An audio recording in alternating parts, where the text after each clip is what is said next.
But మీరు ఇప్పుడు ఏదైతే చెప్తున్నటువంటి కరేడు ప్రాంతంలో కాదు. జగన్మోహన్ రెడ్డి గారి ప్రభుత్వం ఉన్నప్పుడు ఇండోసోలుకు సంబంధించి వాళ్ళు 500 కోట్లు ప్రభుత్వానికి కూడా భూసేకరణకు డబ్బులు కూడా ఇచ్చారు సార్.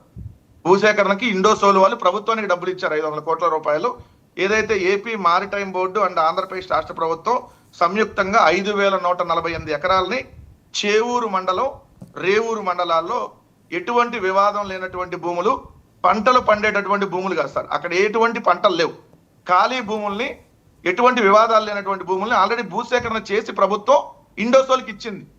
ఎక్కడ 5148 ఎకరాలు రేవూరు, చేవూరు మండలాల్లో. కానీ ఇప్పుడు చంద్రబాబు నాయుడు గారి ప్రభుత్వం వచ్చిన తర్వాత ఆ భూములన్నింటినీ పక్కన పెట్టేసి ఏదైతే కరేడు, ఉలవపాడు ఈ 2 మండలాల్లో భూముల్ని ఏదైతే ఈ ఇండోసోల్కి ఇస్తారు. మరి దీంతో మతలబ్ ఏందో తెలియదు. ఎందుకంటే అంతకుముందు జగన్మోహన్ రెడ్డి గారు ప్రభుత్వం ఉన్నప్పుడు ఇండోసోల్ విశ్వేశ్వర రెడ్డి కడప జిల్లా కాబట్టి విశ్వేశ్వర రెడ్డి జగన్ బినామీ అని చెప్పి వీళ్ళ అధికార ప్రతినిధి పట్టాభి దగ్గర నుంచి చంద్రబాబు నాయుడు గారు, నారా లోకేష్ దాకా ప్రతి ఒక్కళ్ళు వాళ్ళ మీడియా అంతా జగన్ ప్లస్ విశ్వేశ్వర రెడ్డి ఇది కొల్టి ఇండోసోల్ అని పెద్ద పెద్ద హెడ్డింగ్లు పెట్టి రాశారండి. ఇండోసోలు, షిరిడి సాయి ఎలక్ట్రికల్స్ 2 కలిపితే జగన్మోహన్ రెడ్డి అని ఈ విధంగా పెట్టి రాసినటువంటి వాళ్ళు, మరి అదే ఇండోసోల్ కంపెనీకి సంబంధించినటువంటి విశ్వేశ్వర రెడ్డి గారు 40 కోట్ల రూపాయలు ఎలక్ట్రోల్ బండ్లు తెలుగుదేశానికి అఫీషియల్ గా ఇచ్చాడు ఎన్నికల ఫండ్ 40 కోట్ల రూపాయలు.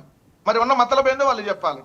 రెండోది, జగన్మోహన్ రెడ్డి గారి ప్రభుత్వం భూసేకరణ చేసి ఎక్కడ ఒక్క రైతు దగ్గర నుంచి కూడా వివాదం లేనటువంటి భూముల్ని 5148 ఎకరాలు సేకరించిస్తే ఆ భూముల్ని ఇప్పుడు ప్రభుత్వం ఎందుకు పక్కన పెట్టి ఏదైతే 2 పంటలు పండేటటువంటి ఒక మంచి భూముల్ని, అది కూడా మామిడి తోటలు లేదంటే వరి ఇట్లాంటి పండేటటువంటి భూముల్ని ఏదైతే ఈవెన్ గ్రామాలు అంటారు, 2 గ్రామాలు కూడా ఉన్నాయి సార్. అక్కడ 2 గిరిజన గ్రామాలు కూడా ఉన్నాయి.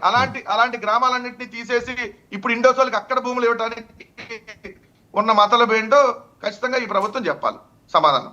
ఇప్పుడు ఈ సూర్యాభాయ్ ఎవరండి, మీకు ఏమైనా తెలుసా? జనరల్గా మీ ప్రభుత్వంలో ఉండాలి ఇలాంటి వాళ్ళు. ఇప్పుడు ఇక్కడ దాకా ఎలా వచ్చారు వాళ్ళు, సూర్యాభాయ్ లాంటి వాళ్ళు?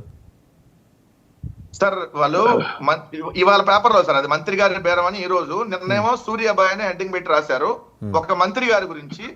ఇక్కడ డెస్క్ టాప్లు కొనుగోలు చేస్తున్నారంటే 50 కోట్లు పెట్టి, దాంట్లో మంత్రి గారు వాళ్ళకి సంబంధించినటువంటి వాళ్ళకి ఇప్పించుకుంటున్నారు, మధ్యలో సూర్యాభాయ్ అని అతను ఉన్నాడని నాకున్న సమాచారం. మరి మంత్రి గారి పేరు అయితే వాళ్ళు రాయలేదు, మరి ఎవరో మంత్రి వాళ్ళే చెప్పాలి.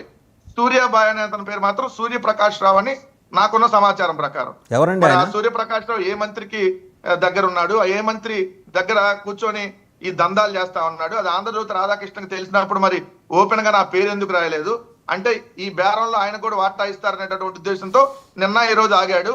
రేపేళ్ళుండి లోపు కానీ అది రాకపోతే ఆమ్యామ్యాలు రేపేళ్ళుండో పేరు రాస్తాడు, అప్పుడు మనం డిస్కస్ చేయాలి. లేదంటే మన బండారు వంశీ గారు చెప్పాలి. ఎందుకంటే మరి ఎవరో ఆ మంత్రి ఆయన is not aware of that topic. ఆయన చెప్పారు ఆల్రెడీ. వెంకటరెడ్డి గారు ఆయన ఆల్రెడీ చెప్పారు is not aware of that topic. ఆయన శ్రీశైలం గొడవ గురించి మాట్లాడతారు. సార్ ఏంటి ఈ శ్రీశైలం గొడవ ఏంటి సార్? ఎంపీకి ఎమ్మెల్యేకి మధ్య సాపత్యం లేదంట, చివరికి